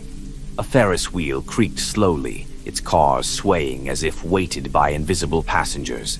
Sam wandered further, his unease growing. Then he noticed the booths. Each one featured mirrors instead of games, their surfaces warped and smeared with handprints. As he approached one, his reflection flickered, not matching his movements, but staring directly at him with wide, unblinking eyes. "Welcome, Sam," the reflection said, its voice muffled as if coming from underwater. Startled, Sam stepped back, but the mirror reflection didn't disappear. It leaned forward, pressing its palms against the glass. "You came for the show," it whispered. "Now you're part of it." The reflection began to ripple like water, and another figure appeared behind it, a tall, faceless silhouette. The mirrors in the other booths began to vibrate, emitting a low, droning hum. Sam turned and ran, weaving through the deserted rides. The lights flickered and the air grew colder. When he reached the exit, the gate was locked. Behind him, the mirrors cracked one by one, releasing a chorus of distorted laughter. The next morning, Sam's car was found parked on the roadside, its doors open and the keys still in the ignition. The carnival had vanished, leaving behind only a faint smell of popcorn and a trail of footprints leading into an empty field. Story 35. Lana was exploring an old library on a rainy afternoon when she stumbled upon a staircase she hadn't noticed before. It spiraled downward, the stone steps worn smooth by time. There was no sign indicating where it led, but her curiosity got the better of her. The deeper she descended, the darker it became. The faint smell of old books and damp stone filled the air. She pulled out her phone for light, but the signal disappeared and the screen flickered erratically. Minutes passed, then hours. The staircase seemed endless, the walls narrowing and the air growing heavier. Lana tried turning back, but every step upward brought her back to where she started. Panic set in as she realized the staircase wasn't just long, it was trapping her. Strange sounds began to echo, whispers, faint footsteps, and the occasional creak of wood, though the stairs were stone. Shadows flitted at the edges of her light, just out of sight. Finally, she reached a landing. At its center stood a door made of black wood, its surface smooth and polished like obsidian. She hesitated, but there was nowhere else to go. The door opened on its own, revealing a vast, empty room. In the center was a single chair and a mirror on the wall. As Lana approached, the reflection in the mirror wasn't hers. It was her, but aged, worn, with hollow eyes and streaks of gray in her hair. The reflection spoke. "You took too long." The room began to darken and the walls closed in. Lana screamed and tried to run, but the staircase was gone. The last thing she heard was the sound of her own voice, distorted and echoing in the void. Months later, a group of librarians discovered the staircase. It led only to a blank wall, but etched into the stone at the bottom was a message. "She's still falling." Story 36. Tom had always been a light sleeper, but lately he'd been waking up at exactly 3:33 a.m. every night. It started innocuously, a vague sense of unease and the faint sound of tapping on his window. At first he thought it was just the wind or a tree branch, but there was no tree near his window. The tapping grew louder each night, rhythmic and deliberate. On the fourth night, he finally gathered the courage to look. What he saw made his blood run cold. Standing outside his second-story window was a figure. It was tall and thin, its face obscured by shadows, its head tilted slightly as if studying him. The tapping stopped, replaced by a soft, raspy whisper. "Let me in." Tom stumbled back, his heart racing. He checked the lock on the window and turned on every light in his room. When he looked again, the figure was gone. The next night, the tapping returned, but now it came from inside the house. It echoed down the hallway, slow and deliberate. Gathering his courage, Tom crept toward the sound, clutching a baseball bat. At the end of the hallway stood the figure, its face now partially visible. Its features were twisted and unnatural, its eyes glowing faintly in the darkness. "Why won't you let me in?" it rasped. Tom swung the bat, but the figure dissolved into shadows. The tapping resumed, now coming from every wall in the house. Desperate, Tom fled to his car and drove until dawn. When he returned home, everything seemed normal. But that night, as he lay in bed, he felt a cold hand brush against his cheek and a whisper in his ear. "You can't keep me out forever." The next morning, his neighbors found his house abandoned. On the window pane, written in condensation, were the words, "I'm inside now." Story 37. Lila loved exploring antique shops, sifting through relics of the past. On a rainy afternoon, she discovered an old music box hidden in a dusty corner. It was beautifully crafted, with intricate carvings of trees and stars. When she turned the crank, the box played a hauntingly familiar melody, though she couldn't recall where she'd heard it before. The shopkeeper seemed uneasy when she brought it to the counter. "Are you sure you want this?" he asked. "People say it remembers things." Lila laughed off the warning and took the box home. That night, as she wound the music box, the melody filled her small apartment. It was soothing at first, the notes drifting through the air like whispers. But as the song repeated, strange things began to happen. Photographs on her walls shifted slightly, as if the people in them were turning toward her. The lights flickered and shadows seemed to dance along the edges of her vision. Lila dismissed it as her imagination, but the unease lingered. The next evening she played the music box again. This time the melody sounded different, slower, more dissonant. As it played, she heard faint voices, almost drowned out by the music. They whispered her name, repeating it over and over. Terrified, Lila slammed the lid shut, but the music didn't stop. It grew louder, the voices blending into a haunting chorus. The box began to tremble, and the carvings on its surface seemed to shift, forming faces that stared back at her. One voice rose above the others. "We've waited long enough." The music box snapped open, and a cold wind swept through the room, extinguishing every light. Lila felt something brush against her arm, a hand, icy and brittle. She screamed and ran, but the music followed her, echoing through the apartment. When she returned the next morning, the box was gone. In its place was a small handwritten note. "Play it again, and we'll find you." Story 38. Daniel was an avid hiker, always searching for new trails to explore. One day he came across a path that wasn't marked on any map. The entrance was overgrown, the trees looming like silent sentinels, but something about it drew him in. The deeper he went, the quieter the forest became. Birds stopped chirping, and even the crunch of his boots on the leaves seemed muted. He paused to take a drink from his water bottle when he heard it. A faint voice calling his name. "Hello?" he called out, but his voice seemed to vanish into the trees. The voice came again, clearer this time, and it sounded eerily like his own. "Help me." He followed the sound, his pulse quickening. The trees grew denser, their twisted branches forming unnatural shapes. The voice led him to a clearing where a figure stood with its back to him. It wore his clothes, had his build, and when it turned around, it had his face. The figure smiled, its eyes hollow and cold. "You shouldn't have come here," it said in a voice identical to Daniel's.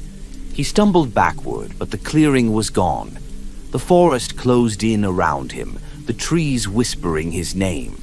No matter which direction he ran, he ended up back in the same spot, face to face with the doppelganger. "You belong here now," it said, stepping closer. Daniel's vision blurred, and his legs gave out as the forest seemed to swallow him whole. Hikers found his backpack near the entrance weeks later, but Daniel was never seen again. Locals began avoiding the trail, claiming to hear a voice calling their names from deep within the woods. Story 39. Mara and her friends were wandering the boardwalk when they stumbled upon an old photo booth. It was out of place, tucked away between two dilapidated shops, its paint peeling and the sign barely legible. "Let's try it," one of her friends said, pulling her inside. They inserted a few coins and the booth rattled to life. The screen flickered and the camera clicked as they posed, laughing. When the strip of photos printed, Mara froze.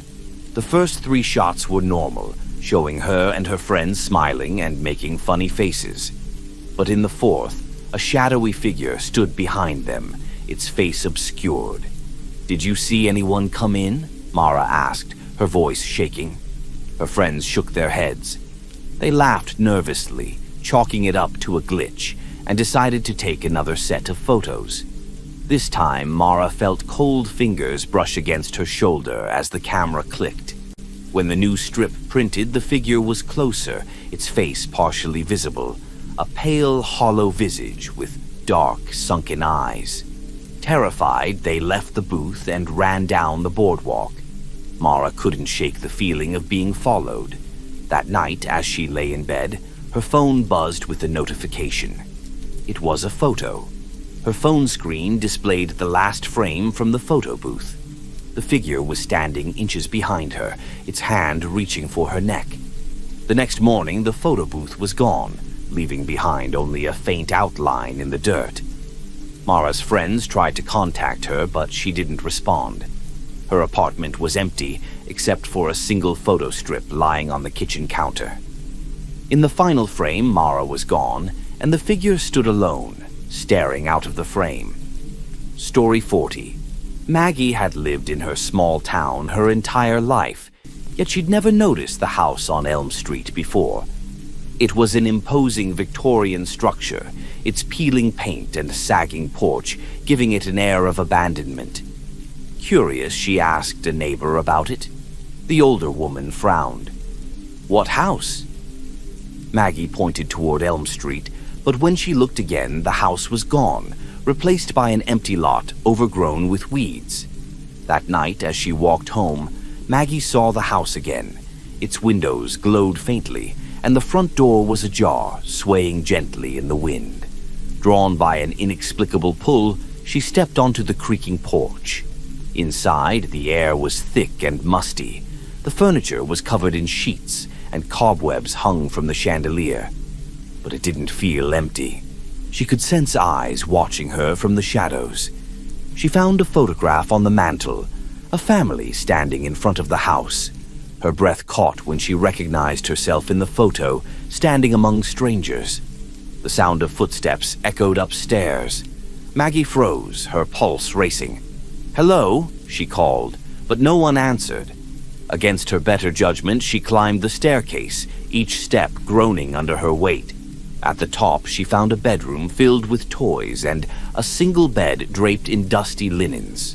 On the nightstand was another photo. This one showed the same family, but Maggie was alone, standing in the window of the house, staring out. The bedroom door slammed shut behind her. When she spun around, the room was empty. No furniture, no photographs, just 4 bare walls. The air grew colder and faint whispers surrounded her. "Stay with us." Maggie's disappearance became the town's newest mystery. The house on Elm Street was never seen again, but on quiet nights, passers-by claimed to hear faint laughter and the sound of footsteps coming from the empty lot. Story 41. David was traveling for work when he checked into the small roadside hotel. It was unremarkable. Beige walls, outdated carpet, a faint smell of mildew. His room, 312, was at the end of a long hallway that seemed oddly darker than the rest of the hotel. After unpacking, he decided to grab dinner, but when he returned, he couldn't find room 312. The hallway seemed endless with no doors at all. He retraced his steps, convinced he'd taken a wrong turn, but the layout of the hotel had changed. He approached the front desk, but the clerk wasn't there. Instead, the computer screen flickered with distorted text that read, "You're in the wrong place." The lights in the lobby flickered and the air grew heavy. When he turned around, the hallway was there again, stretching infinitely into the dark. David walked forward, calling out for help. The numbers on the doors were scrambled, 311, 307, 402, none of them in order. Finally, he saw room 312, its door slightly ajar. Inside, the room was identical to how he'd left it, except for one detail. A figure stood at the window, facing away from him. Its posture was unnatural, limbs too long, its head tilted at an odd angle. "Excuse me," David began, but the figure turned slowly, its face a blur as though it couldn't fully form. The door slammed shut behind him, and the lights went out. When they came back on, the room was empty, except for a single note scrawled on the wall. "You'll never leave."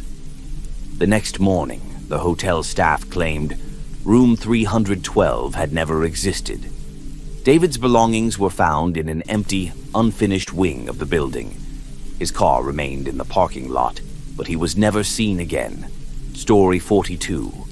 One evening, Clara wandered into the city library just before closing. It was an old, towering building, its shelves packed with books that smelled of leather and dust. She was surprised to find a book already sitting at her usual table. It was a leather-bound journal, its cover unmarked. Curious, she opened it and froze. The first page read, "Clara Thompson's Story." The entries described her life in unnerving detail, her childhood memories, her job at the bakery, even her habit of coming to the library every Friday evening. The final entry stopped abruptly with the words, "She hears someone behind her." Clara turned, her heart pounding. No one was there. She returned the book to the front desk, but the librarian frowned. "We don't have anything like that in our collection," she said. When Clara checked the table again, the book was gone. She decided to leave, but as she reached the door, she heard her name whispered from deep within the library. Against her better judgment, she followed the sound. It led her to a dark corner of the building where an old wooden ladder stretched up to the highest shelves. There, wedged between dusty tomes, was the journal. This time, the final entry had changed. Clara climbs the ladder but never comes back down. A cold hand brushed against her shoulder, and the lights flickered. When she looked around, she was alone, standing at the top of the ladder. The shelves stretched endlessly into the dark, and no matter how far she climbed, the floor never came closer. The library staff found her shoes at the base of the ladder the next morning, but there was no sign of Clara. The journal appeared on the same table that evening, ready for the next curious reader. The rain outside grows heavier now, its steady rhythm a reminder that the world continues beyond these tales, even as we linger in the space between reality and imagination. Can you hear it? The soft patter against the windows, the occasional rumble of thunder rolling in the distance. It's a soothing backdrop, yet it carries a hint of something else, an echo, perhaps, of the stories we've just shared. As we move from one tale to the next, take a moment to breathe. Let the tension that may have settled in your chest release. These stories, though unsettling, are but whispers from the shadows, fleeting as the mist that clings to the earth on a stormy night. They ask questions without answers, leaving us to wonder. What lies just beyond the edge of the light? Perhaps you've noticed how these tales feel strangely familiar, as though you've heard them before in a dream or seen their traces in your own life. A fleeting shadow at the corner of your vision, a whisper in the stillness, or the sensation of being watched when you're certain you're alone.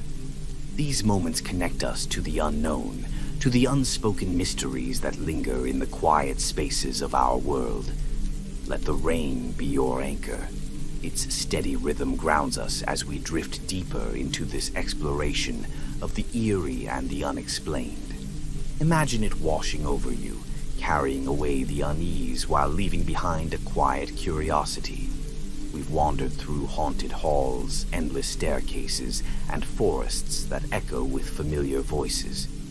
Each story is a thread in a tapestry of the strange, a tapestry woven from fears we often don't admit to ourselves.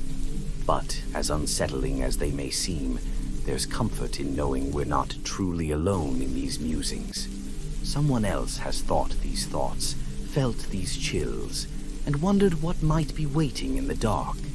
The thunder grows louder now, rumbling like a distant warning, as if the storm itself knows these tales and has come to listen.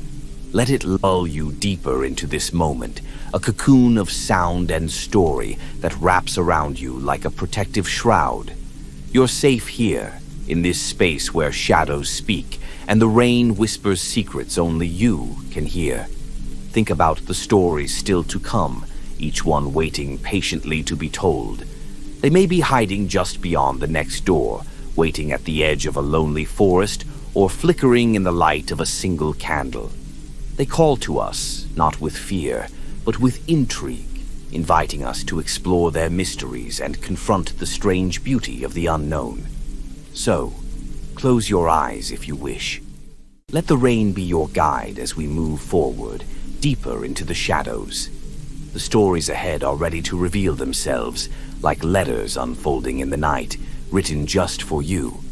As the rain outside begins to soften, its steady rhythm fading into a quiet drizzle, we find ourselves nearing the end of this journey into the unknown. Thank you for joining me tonight, for stepping into the shadows and lingering where the light dares not reach. Together, we've wandered through haunted houses, lost paths, and eerie whispers that blur the line between reality and imagination. Each story we've explored tonight is more than just a tale. It's a reflection of something deeper, something we all carry within us. The fear of the unfamiliar, the intrigue of the unexplained, and the quiet curiosity that compels us to peek behind the veil, even when we're unsure of what we might find. These stories, unsettling as they may seem, are like mirrors. They show us fragments of ourselves, the parts that wonder, that dream, and that dare to ask, what if? The themes we've touched upon tonight are as timeless as the storm outside. They remind us of the fragility of what we know and the vastness of what we don't. A house that shouldn't exist, a forest that echoes with your name, a mirror that holds secrets.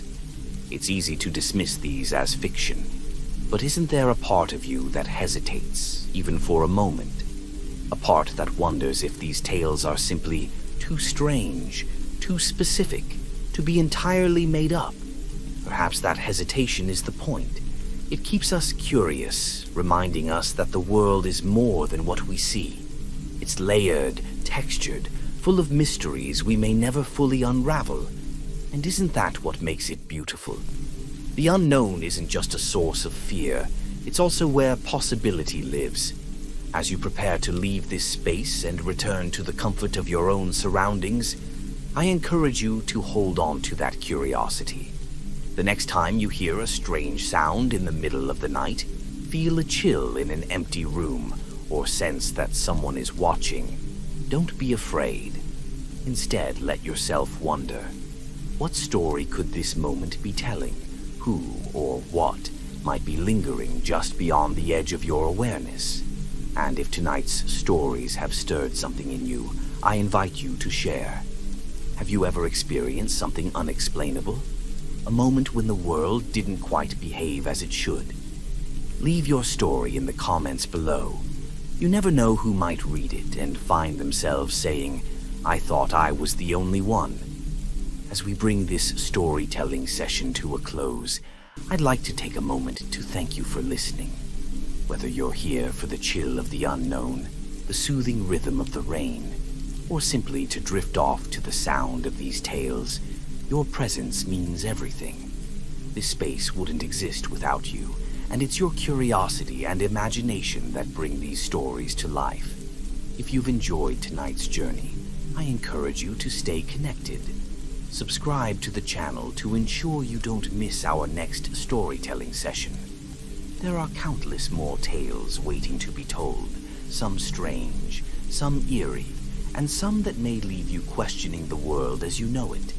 By subscribing, you become part of a community that embraces the mysteries of life, where every like and comment fuels the creation of the next story. And don't forget to share this video with friends, family, or anyone who loves a good chill. Who knows? Perhaps it will spark a memory or unearth a tale they've been keeping to themselves. Stories, after all, are meant to be shared. They connect us, even in the darkest of nights. As the rain tapers off and the world outside begins to stir, I leave you with this final thought.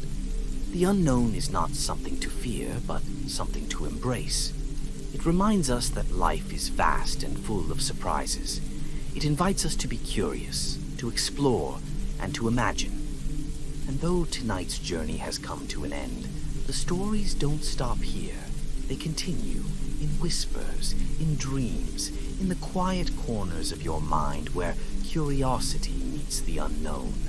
So, as you drift off to sleep or move on with your evening, remember, the world is full of mysteries waiting to be uncovered. Perhaps tomorrow you'll stumble upon one of your own. Until next time, stay curious, stay brave, and remember, you are never truly alone in the dark. Thank you for being here, for listening, and for letting these tales find their way to you. Good night and sweet dreams. The shadows will be waiting for you when you're ready to return.